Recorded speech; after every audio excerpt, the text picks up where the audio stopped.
You know that sinking feeling in your chest when you see someone crushing goals you set for yourself 3 years ago? That sharp, hollow ache that whispers you're falling behind, that you're somehow broken? Yeah, I know it too. And here's what nobody tells you. It's not because you're lazy or lack willpower. The real problem runs deeper than that.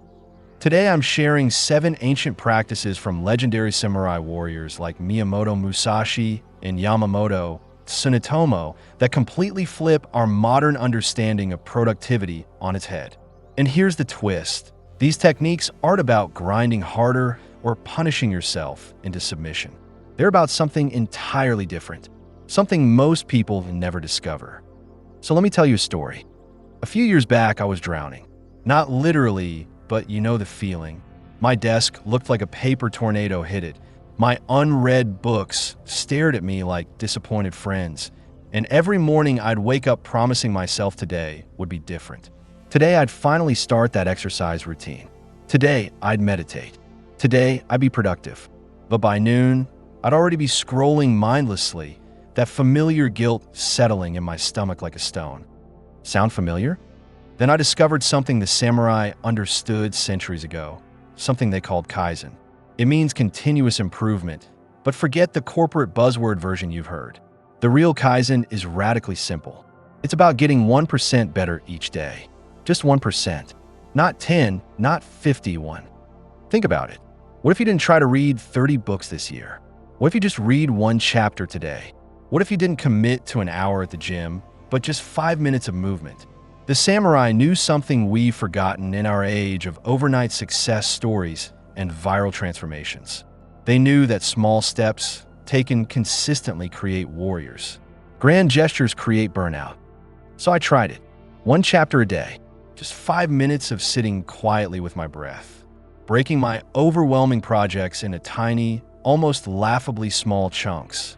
And you know what happened? Nothing. At least not at first. But that's the point. I wasn't looking for fireworks. I was building something deeper.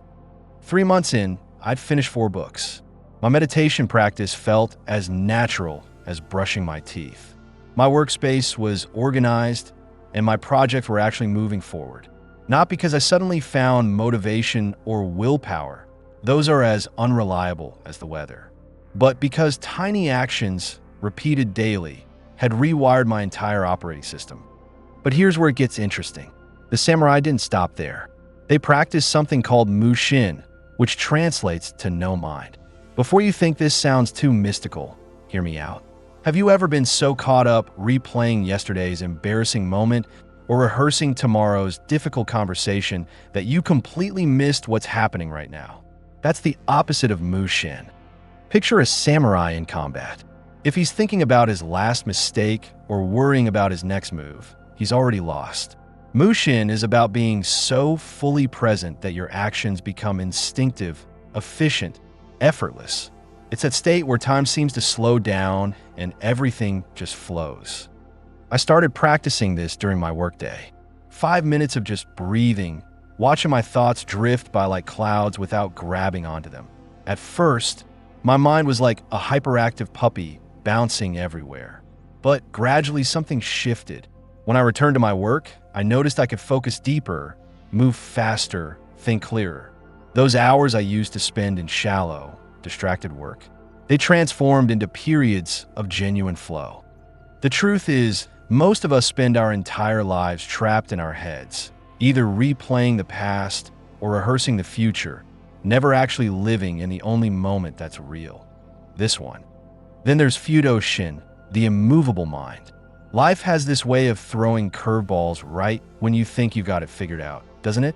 The samurai faced death daily, yet they cultivated an inner stability that external chaos couldn't shake.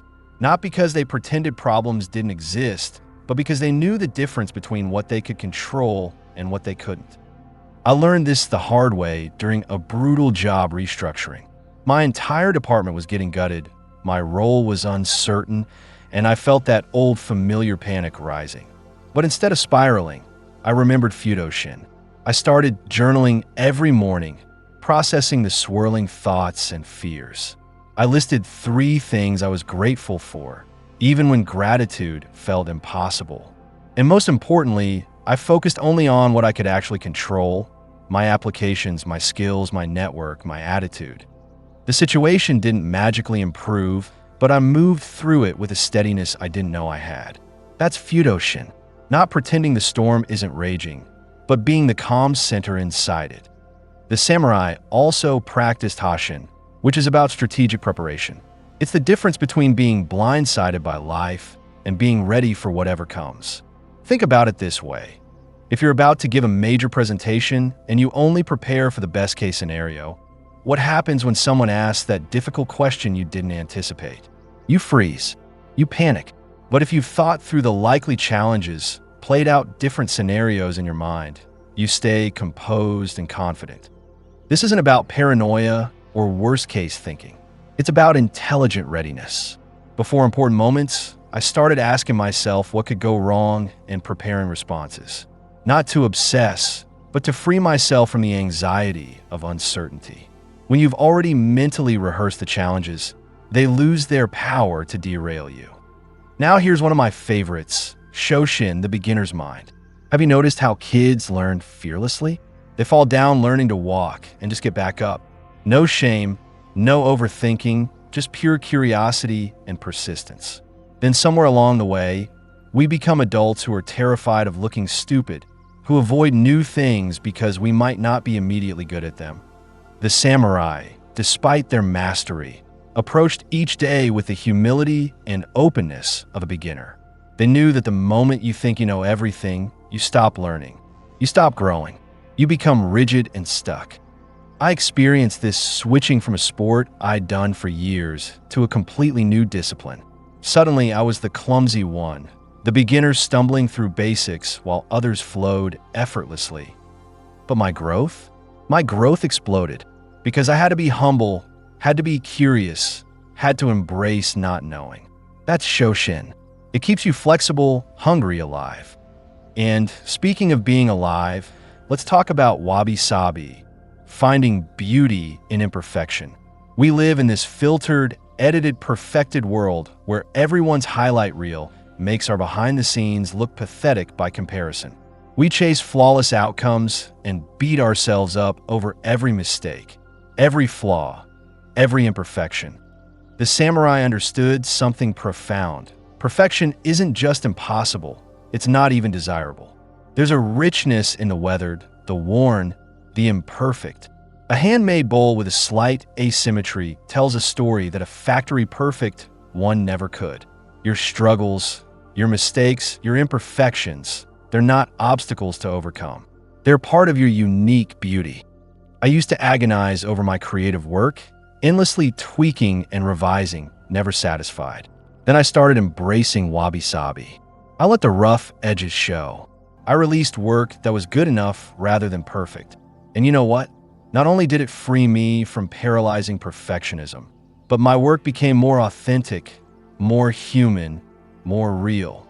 People connected with it in ways my perfect work never achieved. Finally, there's Zanshin, relaxed awareness.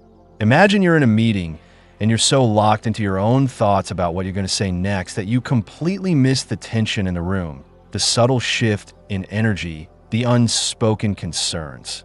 The samurai cultivated the ability to stay calm while remaining totally alert and present. It's not about being hyper-vigilant or anxious. It's about staying tuned in.